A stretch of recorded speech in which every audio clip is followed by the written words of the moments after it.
What'd you think of Stefon Diggs? First impressions. I mean, he looks like he's going to be ready week 1, right? And I know there's still the questions about is he going to pass the physical and all that.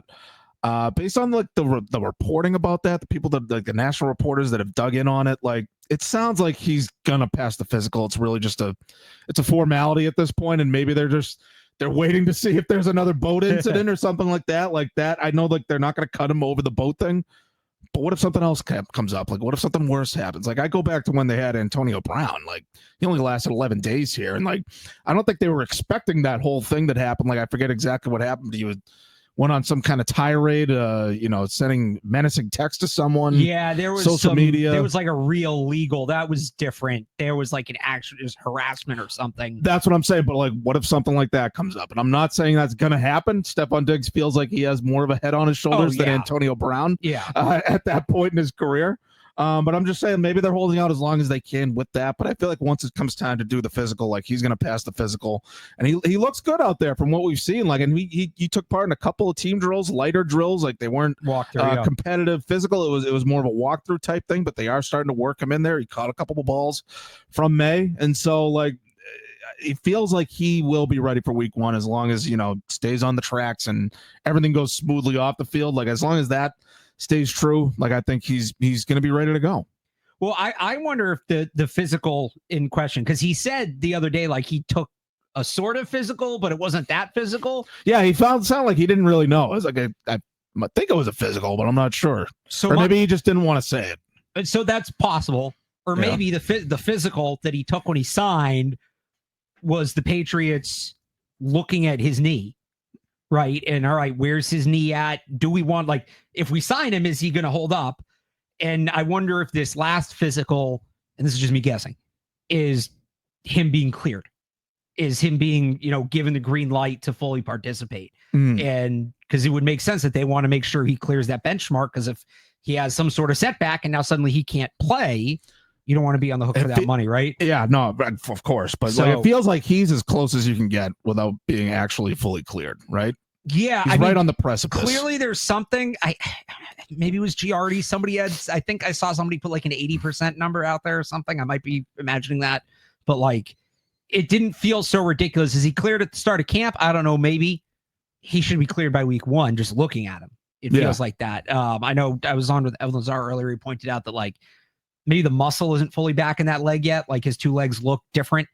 So maybe that's part of the buildup. Like you take the cast off and one leg's smaller than the other. It's going to grow back. Yeah. So, still got to put in just some time in the gym, things like that. But no, it feels like he just looking at like that doesn't look like a guy that's 7 months off an ACL. He looks much further ahead of that. So I'm encouraged that he's ready for week 1. If he isn't full go the first week of camp, whatever, that's not really going to bother me, as long as he's ready to go week 1. But it's going to be interesting to see what happens, because the wide receiver room as a whole, it's a crowded room. I'll have my first roster projection up tomorrow. A little spoiler alert. I have 7 receivers. Felger yelled at me the other day for suggesting they might even keep 6. Stop! But like, first of all, there's so much uncertainty at that position across the board. There's other positions where they don't need to keep as much depth. Do I think they're going to keep 7 for all 17 games? No. But that's something that can maybe sort itself out over the course of the year.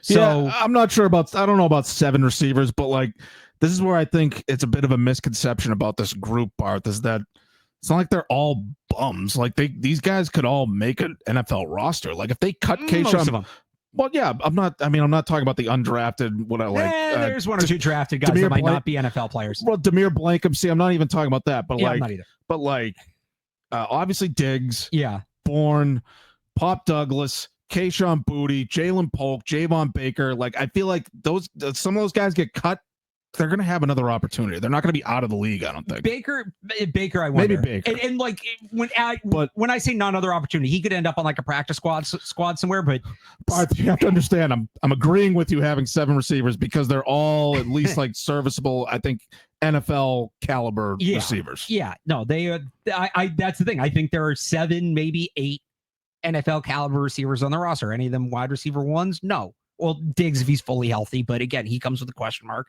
Beyond him, there might not be a 2. Like, I'm really encouraged by what I saw from Pop Douglas this spring. He was quietly, he might have been like a top 5 player in the spring. He was open a ton, high volume. May seems to trust him. Yeah. Like, it's just going to, the one thing, and I've talked about this, if he is a high volume guy, he's going to be able to stay healthy. Can he hold up? And he looks a little bit bigger, so that's good. Like, in a good way. Like, he looks like he's bulked up muscles, so that's good, but he's still quick. But I was really impressed with him. But, you know, they're going to need one of those guys to step up. Even if Diggs is fully healthy, you still need somebody else. And I think Pop Douglas is probably your best bet right away. Obviously, Kyle Williams, top 100 pick, like he should be a factor too. But you're going to need somebody else to step up from that group. Yeah, no, Pop looked great yesterday. I thought, you know, I liked getting an up close look at the weapons. You know, being able to watch practice from the sideline. So I like the mixing in an indoor practice. We could use a little more rain around here. It hasn't rained enough in New England. That's what everyone's especially saying. not on Saturdays. Yeah, of course. We're going to set the record this week. Oh, really? Yeah, Mike Vrabel was asked yesterday, like, what are you going to do in between, you know, this and the start of training camp? He goes, a little golf, little relaxation, little football. I'm like, good luck on the golf. Yeah. Relaxing outside. That's what I've been trying to do since the end of the draft. I can't do any of it. I forced myself to have a beach day the other day, even though it's like 50 degrees out, because I just wanted to sit out there. Seriously, you just want to get outside, get out of the house. But yeah, no, Pop looks good. And we all know how important the slot receiver is in the Josh McDaniels offense. I don't think that's going to change. Pop's the guy. Pop's the guy for that role. And yes, it's a fair question. Can he hold up? But that is why, you know, that maybe mix in other guys to play the slot. We know that, you know, Diggs has been used in the slot a little bit recent years. Jalen Polk is capable. I'm getting to it, Barthy. Efton Chisholm is a guy that could be your reserve slot guy. He's looked good. I mean, he's played a lot with the twos. So, I mean, look, you stand out with the twos, I think you got a chance to be an NFL receiver. That usually means you're going to be on the team. Maybe you're not going to play a lot, but you're going to be on the team. Yeah.